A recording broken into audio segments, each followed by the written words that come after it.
Eldritch horrors are worse than imaginable by Chul.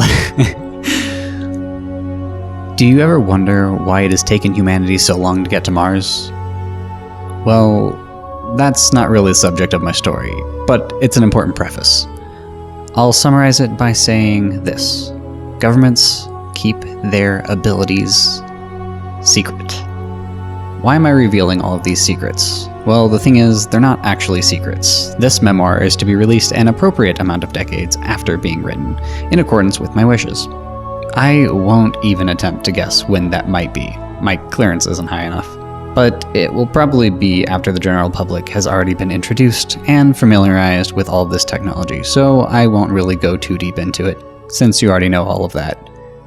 If you're reading this very close to the events of the story, it means that this has likely been leaked in one way or another. So, let me digress. My name is Farin Litzbergau.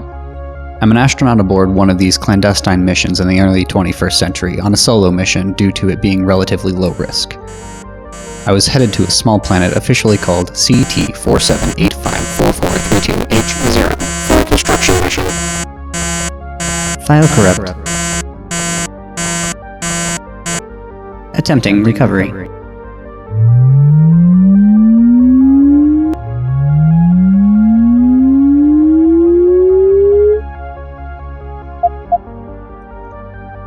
It was somewhere in the neighborhood of 12,000 light years away from Earth. It took off from a remote island in the Pacific and cruised at normal speed for a while.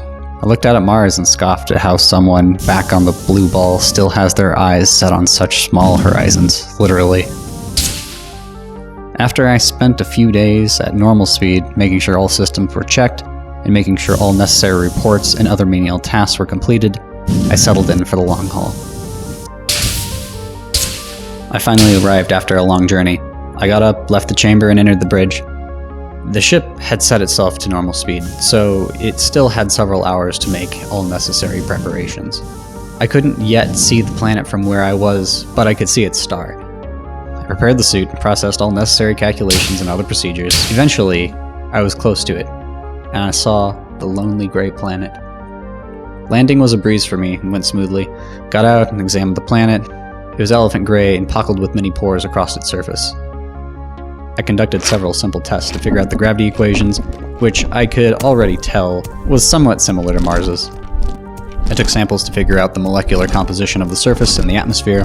The atmosphere seemed mostly to be carbon dioxide and hydrogen, and the surface was mostly tungsten. I then released the buggy from my ship, because I had to look for a good location to build the station on the planet. I was driving across the surface when I saw strange flecks. My eyes couldn't believe what it had just processed, so I headed east, relative to the planet's cardinal directions, and went to investigate. I walked around a little bit as I searched, and then I saw it. It was the same thing as the flecks. It was an entity of extremely dark color that words can't describe. I couldn't decipher its shape, or whether it even had one. Color wasn't black, but not even close. Its color was indescribably wrong and dark. It had a face, but it wasn't anything a person could imagine. You remember those old horror stories? I think the author was like Lufenship or Lovecraft or something. The Eldritch horror stories. In those stories, there were such idiotic creations of make-believe compared to what was in front of me. No, this creature was not some gigantic mixture of earthly animals or some abomination of tentacles and claws like some childish thing. It did have a face, but with features that anyone couldn't describe or imagine without seeing it themselves. It didn't have razor-sharp teeth or even huge eyes or anything like that. Those ideas are just ideas of men who trip over themselves when trying to write fanatical fiction garbage. As I was staring terrified at it, I suddenly felt an excruciating pain in every facet of my being. My soul, my body, my mind. Everything felt like it was being destroyed into nothingness. It was in this state for hundreds of years. I don't mean this as an exaggeration. It literally felt like hundreds of years to me. I had no idea how much time was passing outside of that horrible... I just knew I was stuck in an infinite world of endless and horrible destruction. After several centuries of ongoing torture, it suddenly ended as instantly as it started. It was still there, just staring. I quickly looked at the sky, and the planet star were in the same relative position, and my buggy hadn't changed in any way from when I'd left. It meant I was still at the same point in time from when it had taken me. I stared directly into its unimaginable, horrible face before jumping on the buggy and driving back to the ship. I took frequent looks back. Even as the rest of the landscape receded, its face remained as clear as if it were right in front of me. I quickly boarded the ship and didn't even bother bringing the buggy aboard because I had bigger fish to fry.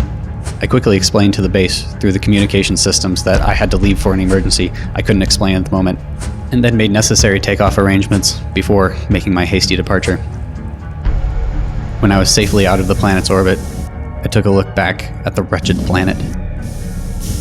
I could see its face from all the way. I left the bridge and quickly set myself into the chamber for the long journey back. There are many things I don't understand. Why did it choose to live on that planet? What even was it? What did it do all that time? Why didn't it follow me back to Earth? However, it didn't kill me. It didn't need to. You may even be wondering how I was able to detail this entry so eloquently and functionally.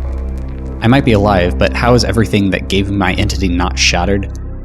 Well, that's the thing. It decided to give me back all of my being after chewing me up for what felt like a millennia.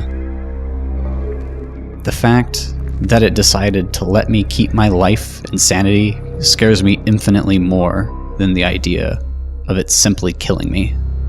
Whatever it is, it's beyond the concept of evil. Evil is merely a trinket to it. It's beyond most everything